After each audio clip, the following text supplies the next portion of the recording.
Well, Robert Spencer has written a book called The Truth About Muhammad. It's published by Regnery Press. It's already a New York Times bestseller. Robert, we welcome you back to the 700 Club. Thanks for being with us. Thank you. Thank you for having me back. Okay, the Quran, central book. You pointed out that a great portion of it is actually Muhammad justifying himself, like he's going to go to war, so he writes part of the Quran to justify.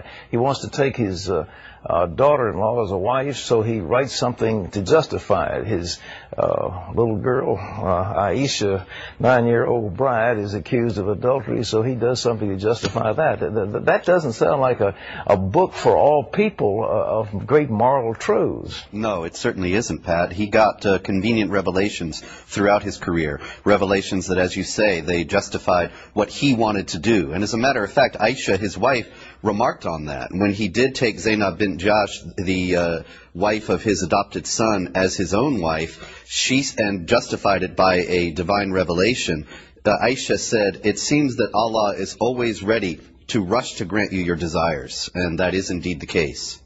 Is this Quran actually a fraud? He borrowed extensively, from Jewish, Christian, Zoroastrian sources? Yes. There's a great deal of influence. There are a lot of scripture stories from both the Old Testament and the New Testament in the Quran, but they're not repeated as if someone is working from the written copy. It sounds as if he heard these stories told and then retells them and presents them as his own divine revelations.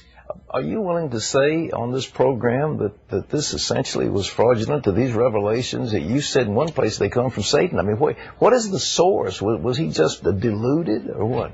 Well, certainly they're fraudulent, and certainly in one place he said himself that they came from Satan. I mean, this was a notorious incident in his career, which was immortalized by Salman Rushdie in his book, The Satanic Verses. But he didn't make that up. Muhammad himself at one point got what he said was a divine revelation, allowing these three pagan goddesses to be called upon for intercession by the Muslims. This was in an attempt to reconcile his own tribe, the Quraysh, an Arabian pagan tribe, with the Muslims, because they worshipped those goddesses.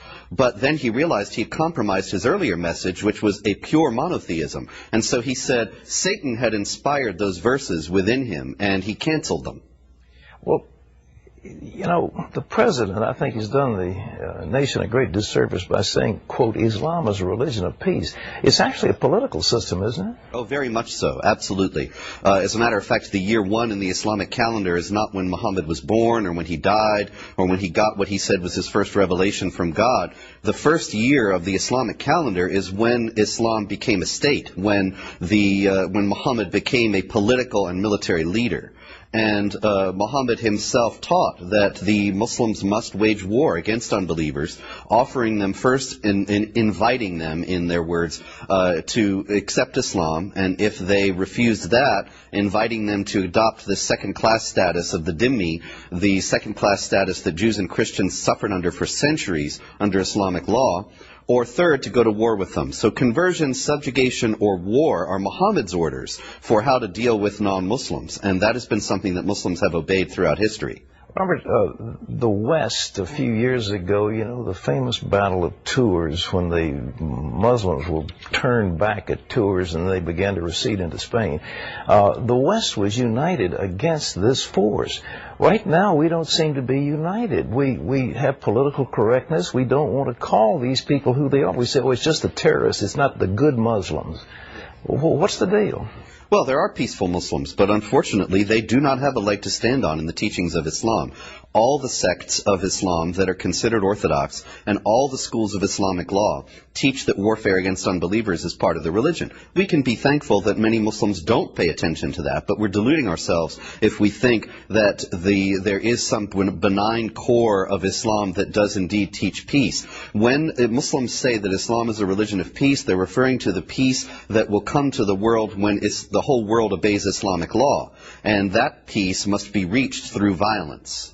Well, what is the American Islamic Institute that's supposed to be standing up for Muslims, and that man, I forget his name, who's always on television telling us how great the Muslims in America are? Ibrahim Hooper. Ibrahim Hooper. What's his background? Where does he get his money? Well, Ibrahim Hooper is an American convert to Islam, And where he gets his money in personally, I don't know, but I know that the Council on American Islamic Relations, the group that you're referring to, I think, has received many, many large donations from Saudis, and some of them have gone to a library project which puts the Quran and Islamic apologetics works into libraries all over the United States, libraries that incidentally do not have books that balance that perspective.